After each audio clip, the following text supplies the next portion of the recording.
사무엘하 9장 13절 무비보셋이 항상 왕의 상에서 먹음으로 예루살렘에 사니라. 그는 두 발을 다 절더라. 오늘 말씀의 제목입니다. 왕의 식탁. 예, 왕의 식탁입니다.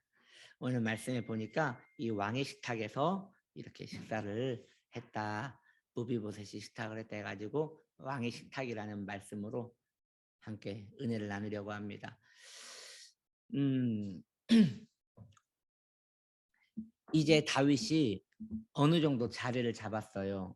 처음에는 유다 왕이었는데 이제 사울이 죽고 온 이스라엘이 다윗을 왕으로 추대를 했기 때문에 온 이스라엘의 왕이 되었어요. 그리고 그렇게 수건하던 법궤도 이제 오베데돔에서 모셔와서 이제 성막에 두고 또 하나님께 간구하여 하나님께 은혜도 구하고 많은 부분에서 영적으로나 환경적으로나 안정을 찾았어요.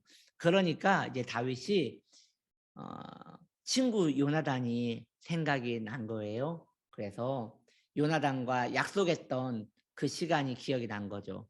이제 요나단의 후손들을 내가 길러야겠다라는 마음이 들어 요나단의 자녀를 찾습니다. 찾는데 마침 있었어요. 그 요나단의 아들은 무비보셋이라는 사람이었어요. 이 무비보셋은 두 다리를 절었다라고 오늘 성경에도 말씀하고 있죠. 무비보셋이 두 다리를 절었더라. 그게 왜 그렇게 된 거냐면 사울이 블레셋에 의하여 죽었어요. 즉 나라가 망한 거예요. 나라가 블레셋이 왕을 죽였으니 뭐 그 땅은 블레셋 땅이 된 거 아니겠어요? 그래서 이제 왕궁이 침공을 당하게 생겼으니까 유모가 왕자들을 데리고 밖으로 빼내고 있는데 그 가운데 그 유모가 무비보셋의 유모가 무비보셋을 급하게 데리고 나가다가 땅에 떨어뜨려서 아주 어린 나이였던 것 같아요. 두 다리를 다 절게 되었다. 그렇게 성경은 이야기하고 있습니다. 두 다리를 절고 이제 숨어서 살고 있는 그 무비보셋을 찾아서 앞에 다윗이 두고 대화를 합니다. 무비보셋이여 라고 하니까 어느 정도 장성을 했던 것 같아요. 왕의 종이 여기 있습니다.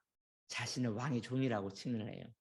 왕의 종이 여기 있습니다. 그러니까 내가 너의 아버지 요나단과 친분이 있었다. 그래서 내가 너의 아버지 요나단과 대화를 한 그걸 기억해서 은혜를 베푸려고 한다. 그러면 두 가지 은혜를 베푸는데 첫 번째는 너의 할아버지. 어쩌면 그 할아버지는 완전 원수잖아요. 그런데 너의 할아버지가 가지고 있던 모든 땅을 너에게 다시 돌려주겠다. 왕이 가졌던 땅이니까 어마어마한 땅이었을 것 같아요. 그 땅을 그걸 어떻게 하냐면 이제 무비보셋에게 종이 하나 있었는데 시바라는 종이 있었거든요. 그 종이 그 종한테 또 많은 종들이 있었다고 말하고 있어요. 그 종들이 그 땅을 관리하고 지켰다는 이야기를 보면 그 땅이 어마어마하게 많았던 것 같아요. 그리고 두 번째, 너는 이제 앞으로 나의 식탁에서 같이 식사를 하게 될 것이다. 저는 여기에서 아침, 점심, 저녁을 식사를 다 했을까 아니면 아침만 했을까라고 생각을 해보는데 제 생각에는 아침만 했을 것 같아요. 아니 그 바쁜 왕이 아니 물론 먹는 게 제일 중요하지만 아침, 점심, 저녁을 매번 이렇게 식사를 했을까? 제가 생각할 때는 그냥 아침 조회와 같이 거기에서 아침 식사를 하면서 하루를 시작하지 않았을까라는 생각하는데 여기서 중요한 것은 그 식탁에는 아무나 앉을 수 없는 거죠. 가족만 앉을 수 있죠. 그 자리에는 왕자들만 앉을 수 있었을 것 같아요. 모르겠어요. 다윗이 많이 열려있는 사람이라면 공주도 앉을 수 있었겠지만 중요한 것은 그 자리에는 가족만 앉을 수 있는 것이죠. 그런데 거기에 언감등신 무비보셋이 그 자리에 오게 됐다는 거죠. 무비보셋은 모르겠습니다. 걸어서 거기에 가기는 어려웠을 것 같아요. 왜냐하면 두 다리를 절었기 때문에요. 그래서 이후에 보면 시바가 무비보셋을 배신하지 않습니까? 누구 말이 맞는지 성경은 언급하고 있지 않아요. 왜냐하면 성경은 그것에 중요하게 생각을 안 하는 거예요. 성경은 우리가 성경을 읽어 알다시피 무비보셋의 이야기와 시바의 이야기가 틀려요.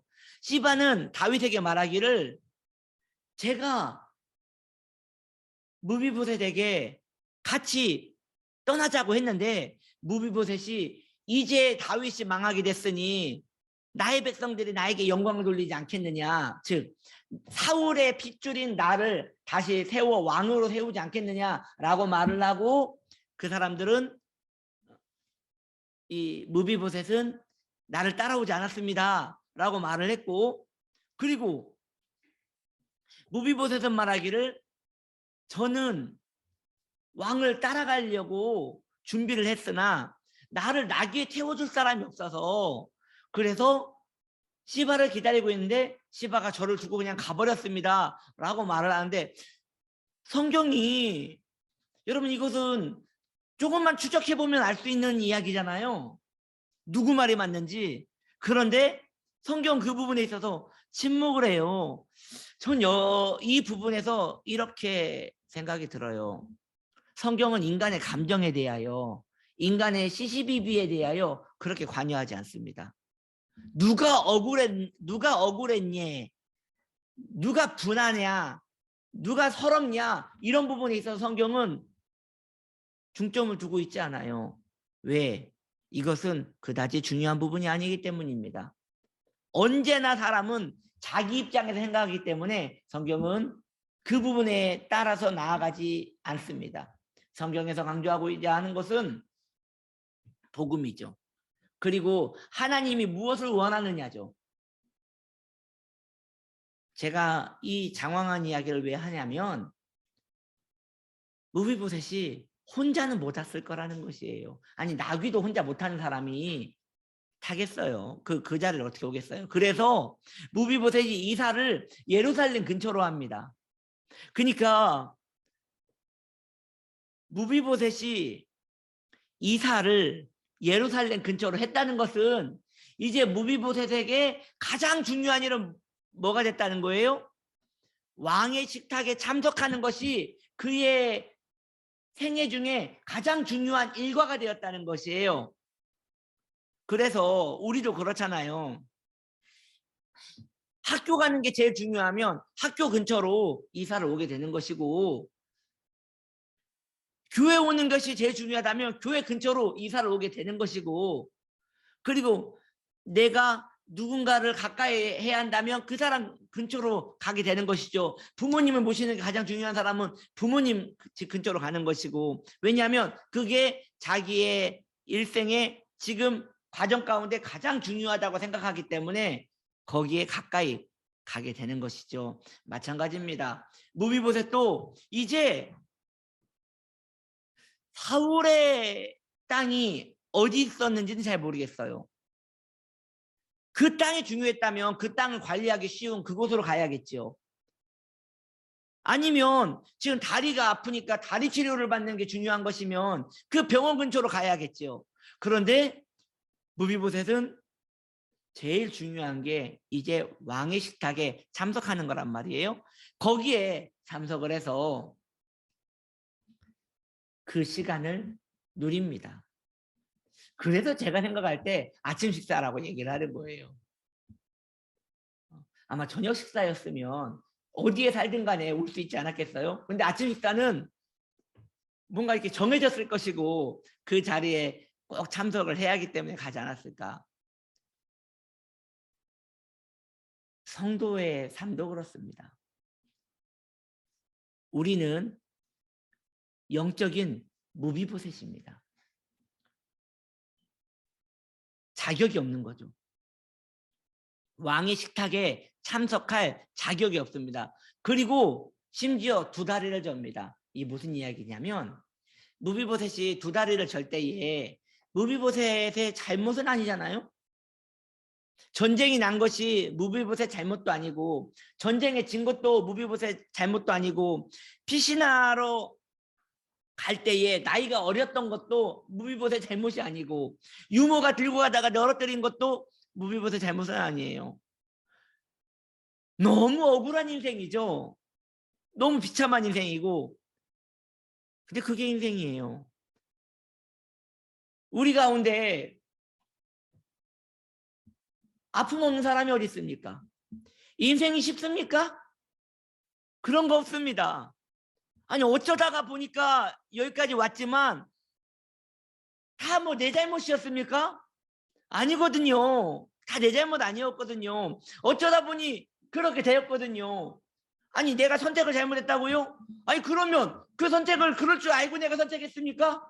그러기 때문에 굳이 추궁한다면 나는 잘못 없다고 말하고 싶다 이거죠.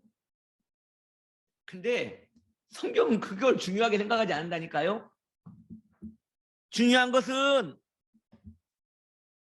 지금 그렇게 됐다는 거죠. 중요한 것은 지금 여튼 두 다리를 절고 있다는 거죠. 어찌 되어서 여기까지 왔다는 건 중요한 게 아니라 현재 지금 너의 상태는 어떠냐? 두 다리를 전단 말이에요. 어떤 것도 평안하지 않고 어떤 것도 지금 순탄하지 않단 말이에요. 그런데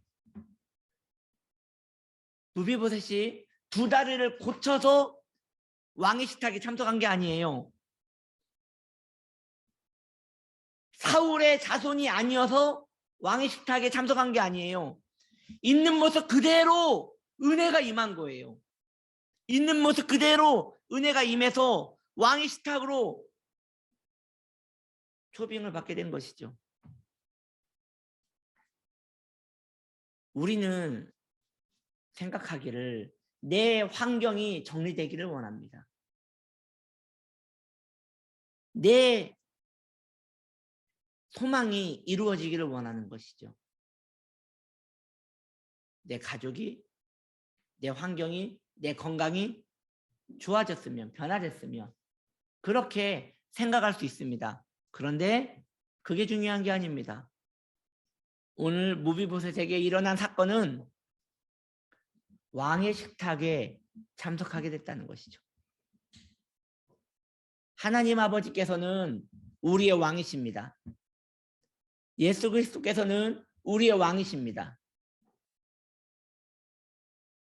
그분께서 우리를 그분의 식탁으로 부르셨습니다. 그래서 우리를 성찬이라는 그분의 피와 살을 나누는 식탁으로 우리를 부르셨고 또 예배 공동체라는 그분의 자녀들만 와서 참석할 수 있는 그 식탁으로 우리를 부르셨습니다. 정말 생각해보면 소름 끼치게 큰 은총을 입은 것입니다. 그래서 이후에 무비보셋은 누명을 벗지 못해요. 왜냐하면 시바가 먼저 다윗을 만났기 때문이죠. 시바가 먼저 다윗을 만나서 많은 곡물과 제물로 다윗을 공양한단 말이죠. 그게 다윗이 돌아올 때 한 게 아니라 다윗의 피난을 떠날 때 그렇게 공양을 했단 말이죠. 그러니까 시바가 굉장히 기회주의자인 거죠. 기회주의자고 참 흐름을 잘 타는 사람이었던 것 같아요.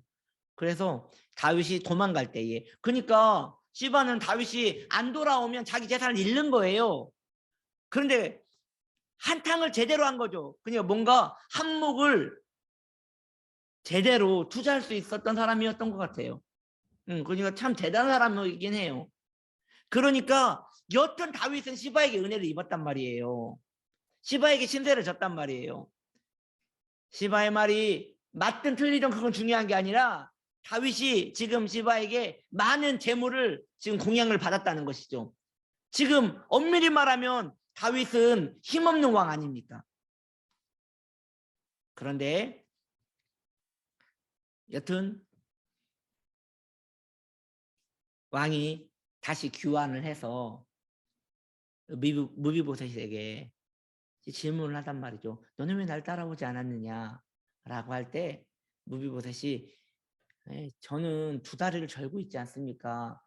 이 다윗이 그래도 무비보셋에게 질문을 했던 것은 무비보셋이 다윗이 떠난 이후로 손을 다듬지 않았다고 이야기하고 있거든요. 그러니까 손톱을 지저분하게 계속 길렀다는 것이에요. 다윗이 얼마 만에 돌아왔는지 모르겠는데 여튼 그 시간 동안에 손톱과 발톱을 기르지 않았게도 자르지 않았다고 말하고 있어요. 그 말은 그 시대 때는 양말이라는 게 없었을 테니까 또 그 중동 지역이니까 더운 나라니까 슬리퍼 같은 걸 신고 있잖아요. 그러니까 발톱과 손톱을 길렀을 거 아니에요. 다윗이 생각할 때 이 사람이 배반하고 다시 왕의 후손으로 살아갈 마음이 있었다면 자신을 깔끔하게 했을 텐데 떠날 때 입었던 그 옷 그대로 그리고 손톱 발톱 그대로 여기에 다윗이 감동을 했었을 것 같아요. 그래서 물었던 거죠. 기회를 준 거죠. 왜 따라오지 않았느냐라고 할 때 묻거든요. 다윗이 물으니까 무비보셋이 저는 두 다리를 절고 있기 때문에 나귀를 실어줄 걸 준비하고 있다가 사울이 아니 그 시바가 저를 두고 먼저 가버렸습니다 라고 할 때 다윗이 말하기를 그러면 시바에게 내가 다 주었는데 시바에게 사울의 온 땅을 다 줬거든. 그런데 그 땅을 다시 반절씩 나누어 갖도록 해라 라고 한단 말이에요.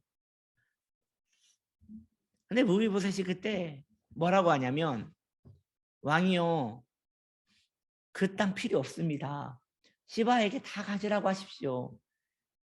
제가 왕의 식탁에서 같이 식사를 할 수 있었는데 나는 어차피 죽을 수밖에 없는 존재였는데 제가 왕의 식탁에서 식사까지 했습니다. 이미 엄청난 은혜를 주셨는데 저에게 그 땅은 의미가 없습니다 라고 하니까 다윗이 또 마음이 아파가지고 왜 옛날 일을 또 이야기하니 하면서 그렇게 이야기가 맞춰지거든요.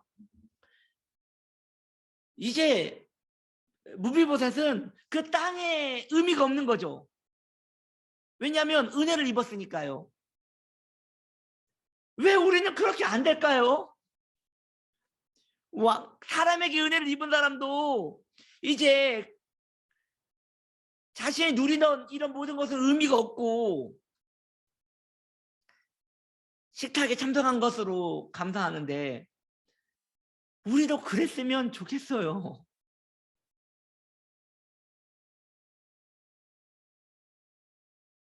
왜 이렇게 마음에 서운한 게 많은지.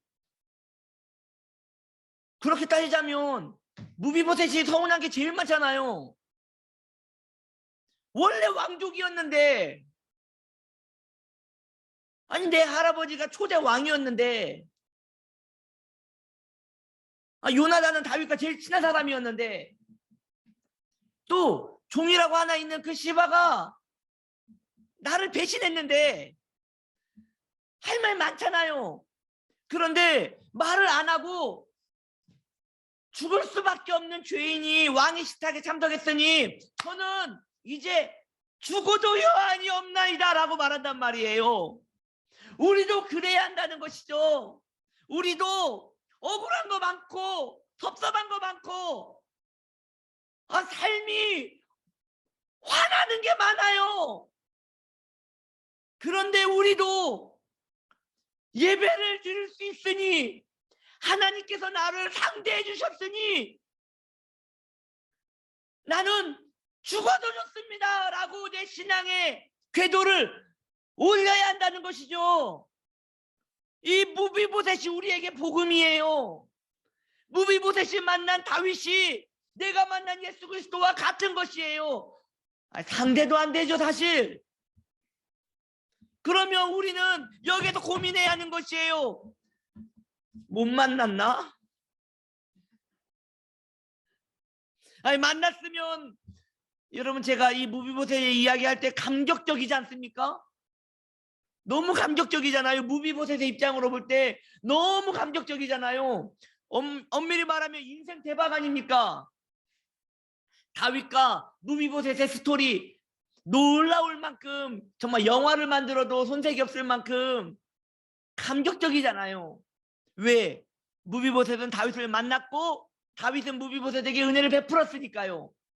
역사적인 사실이니까요. 그런데 왜 우리는 이 사건이 나에게 다시 환원되어서 조명되지 않을까요? 다윗 대신 예수 그리스도가 계시고 무비보셋인 내가 여기 있는데 그 사건이 이 사건에서 이대로 그대로 내게 입혀졌는데 왜 무비보셋이 느꼈던 아니 무비보셋을 보고 있는 나조차도 느꼈던 그 감동이 왜 나에게는 그 감동되지 않느냐 이거죠.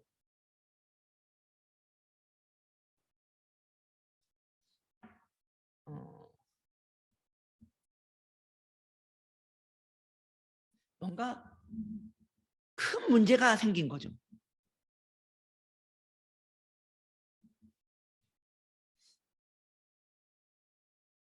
우리가 알고 있는 복음이 가짜거나 내가 가짜거나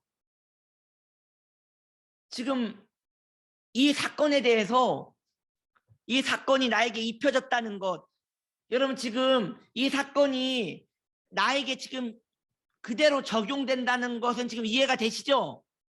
무비보셋 사건이 나하고 지금 이 현재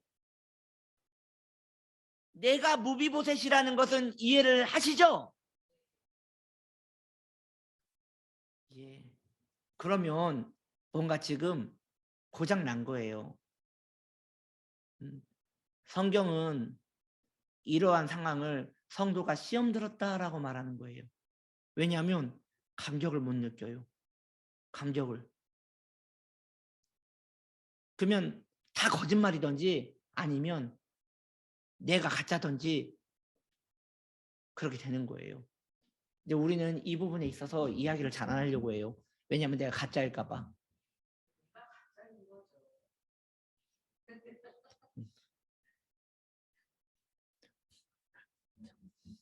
예, 이거 지금 유튜브 나와요.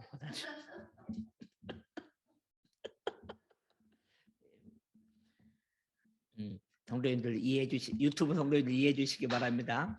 우리 권사님이 말씀을 듣다가 괴로워서 예. 여러분도 괴롭지 않습니까? 네.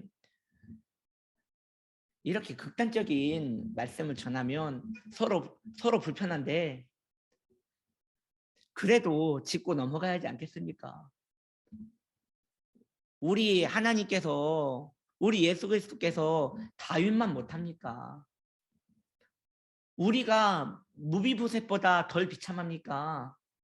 그런데 왜 무비보셋은 다윗을 만나고 감동하고 그것을 지켜보는 우리도 감동하는데 우리에게 일어난 이 영적인 축복 하나님께서 우리를 왕의 식탁으로 부르셔서 성찬을 하게 하시고 예배를 드리게 하시고 은혜를 부어주시는데 왜 우리는 무비보셋이 느끼는 그 은혜를 그 감격을 못 누리고 지금 그 꼴 아닙니까? 왕이요 내 말을 못 믿으세요? 시바가 거짓말한 거예요. 그 땅 저 주기로 했잖아요. 다 주셔야죠. 그 꼴 아닙니까? 왕의 식탁에 참석했다는 것만으로도 엄청난 감동을 느꼈던 그 무비보셋과 같이 우리도 그걸 회복할 수 있을까요?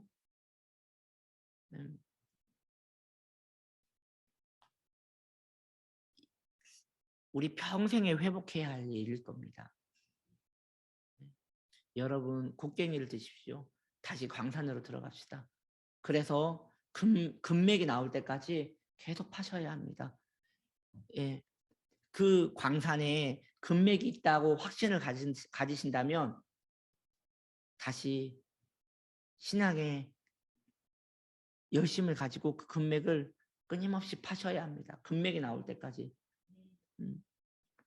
우리가 믿고 있는 것이 복음이고 그것이 놀라운 하나님의 식탁이라면 그 식탁에 대하여 좌절하지 마시고 우리가 믿는 바가 내 안에 감격이 될 때까지 계속 파십시오. 그리고 그것을 의심하지 마십시오. 하나님이 진짜 나의 하나님이시고 내가 그분의 식탁에 초청을 받은 나라면 이제 뭔가 고장이 났고 뭔가 어두운 것들이 나를 다 둘러싸고 있을 수 있습니다. 그렇다 하여 우리가 좌절하겠습니까? 곡괭이를 드시고 다시 금맥을 향하여 끊임없이 파십시오. 나올 때까지 금이다! 라고 소리를 지르며 기뻐할 때까지 계속 파면 됩니다. 파면 우리 치유나무기 어디 안 갑니다. 계속 팝시다. 계속 팝시다. 예, 저랑 끝까지 팝시다. 파서 금이다! 금이다! 하고 주를 만났네. 주를 만났네. 주를 만났네. 오! 이렇게 고백이 될 때까지 우리 주님 어디 안 가시고 우리 교회 어디 안 가시고 우리 평생에 예루살렘으로 이사 오셔요. 그러니까 아니 여러분 뭐 집을 여기 오라는 게 아니라 그게 아니라 이제 마음을 다른 데 두지 마시고 예루살렘에 두세요. 우리 신앙생활에 이것만큼 의미 있는 게 어디 있습니까? 안 되면 안 되는 것에 좌절하지 마시고 될 때까지 이게 진짜니까 이게 신앙이니까 이게 신앙의 기쁨이니까 신앙의 감격이 없으면 신앙이 아니니까 이것에 흥분될 때까지 신앙은 감정은 아니에요. 그렇다요 신앙은 이성도 아니에요. 실제를 보고 누리는 충격이에요. 그 충격이 없다는 것은 아직 못 본 거니까 우리에게 소망이 있지 않습니까? 그러면 거짓이냐? 거짓은 아니란 말이에요. 그러면 있으니까 곡괭이를 가지고 파고 계속 들어가자는 것이죠. 금맥을 찾을 때까지. 그래서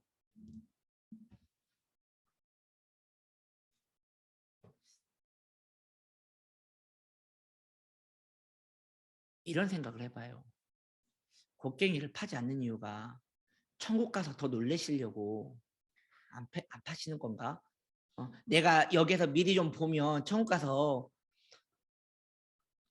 덜 좋아할까 봐 더 큰 기쁨을 누리기 위해서 지금 아무것도 못 본 것 마냥 이렇게 눈을 감고 사나?